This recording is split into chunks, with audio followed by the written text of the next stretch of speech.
Hey, what's up, guys?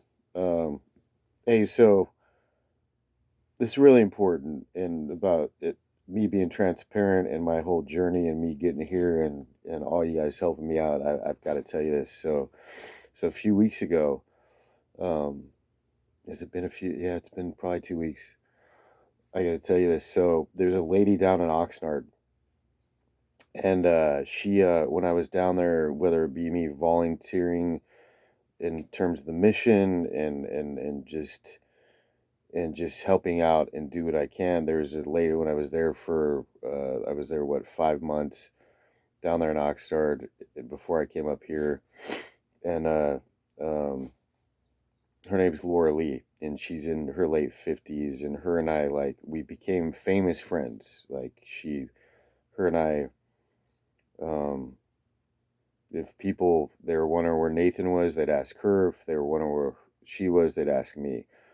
And she's one of those people that was just trying to get her life together, and her and I, just her sarcasm and how funny she is, like we basically became like brother and sister. And she'd be we would give each other shit when we needed to, in terms of just like busting each other's balls and like life advice and all that, and just trying to get each other out of like the situations we were at. Like you know that she has no mental health issues or anything. She's just fine. She's got a couple daughters and been through her life issues just like the rest of us. But and her name is Laura Lee.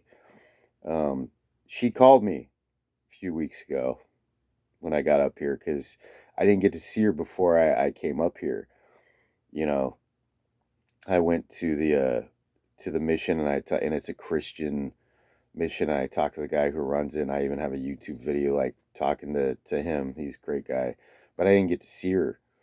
Um, and before I came up here to Chico, and out of nowhere, I got this call down there, and it I don't she didn't have a phone number at the time, and so I took this call. All of a sudden, she was like, "It's Laura Lee." I go, "Oh my God, how are you?" And we all this, right off the bat, her and I are just, we're just kind of doing our thing, laughing at each other. And I miss her, but she decided to turn her life around. And she had to do something where um I don't want to give out her personal business, but she had to go turn herself in. And she had been waiting to do it. And her being like in her 50s and a woman, and her and I were there was never romance. It was just her and I just became really good friends, like really good friends. Like I would say she's one of my best friends. I'll never forget her. Um, um, but after all the conversations we had, like after 5 months, she goes, Nathan, she goes, you know what I did? She goes, because and it was just like, she had a drinking problem like I did, in terms of drinking, booze. She wasn't bad when I knew her, but she was like, "Yeah, I have these warrants," and she goes, "I got to turn myself in, and then I can go and finally get connected with my daughters and do the damn thing and get my life going again." I was like, "Yeah, dude, you just got to bite the bullet and do it. It's just be an adult and do it." And I was so proud. She goes, Nathan, guess what I did? She goes, I went and turned myself in, and she was like, it was only like 10 days in the women's jail over in Ventura. And she goes, "Yeah, I finally went and did it." And she's like, "I'm okay." She goes, "I'm not drinking, I'm not doing anything, and I'm okay." And it was like it was like Christmas for me, because I had been around her so much, and I heard her stories about her family and like what they've been through, and her daughters, and her want to reconnect and everything. And um, I was so proud, and she was happy.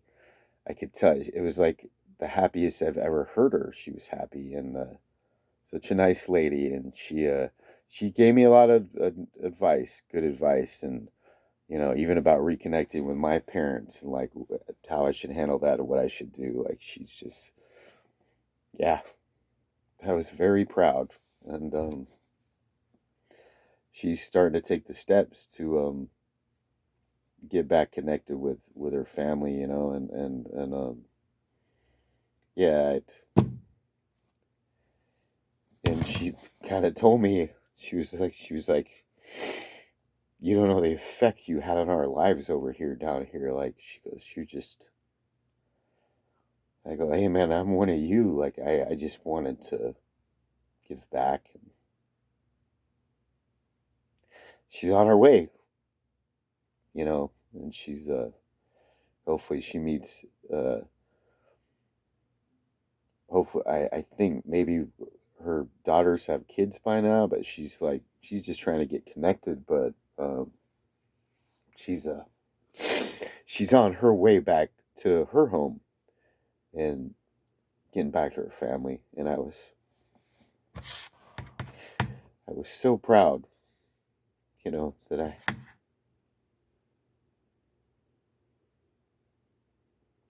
and I'll probably never see her again, but yeah, I was so proud.